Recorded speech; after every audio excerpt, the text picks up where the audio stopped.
Hello everyone. तो हम आज बात करने वाले हैं पवन सिंह जी और आरोही भारद्वाज का एक बहुत ही बेहतरीन सॉन्ग के बारे में, जिसका पोस्टर आ चुका है और फुल वीडियो सॉन्ग का रिलीज डेट भी आ चुका है। और इस गाने को लिखे हैं विनय निर्मल जी और इसमें म्यूजिक दिए हैं ओम झा जी और इसे गाए हैं पवन सिंह जी और आरोही भारद्वाज जी, जो कि आपको स्क्रीन के ऊपर दिखाई दे रहा है। जिस सॉन्ग का टाइटल रखा गया है चढ़ल जवनिया अहि दादा, चढ़ले जवनिया अहि दादा जिसका टाइटल है। और ये full video song releasing on 7 जुलाई को सुबह 6:30 AM पे फुल वीडियो सॉन्ग को रिलीज़ किया जाएगा।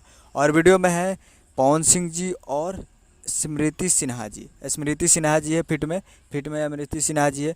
और ये एक मूवी का सॉन्ग है जो कि बहुत ही बेहतरीन होने वाला है और ज़बरदस्त। तो 7 जुलाई को सुबह 6:30 पे कैप्टन वॉच हिट्स पे तैयार रहिएगा, कैप्टन भोजपुरी यूट्यूब चैनल पे तैयार रहिएगा। उम्मीद करूँगा वीडियो अच्छा लगा तो चैनल को सब्सक्राइब बेल आइकन प्रेस करिए ताकि ऐसे ही पवन सिंह जी का लेटेस्ट न्यूज़ लाते रहे। और वीडियो अच्छा लगा तो वीडियो को लाइक कीजिए। मिलते हैं अगले वीडियो में, तब तक के लिए जय हिंद जय भोजपुरी।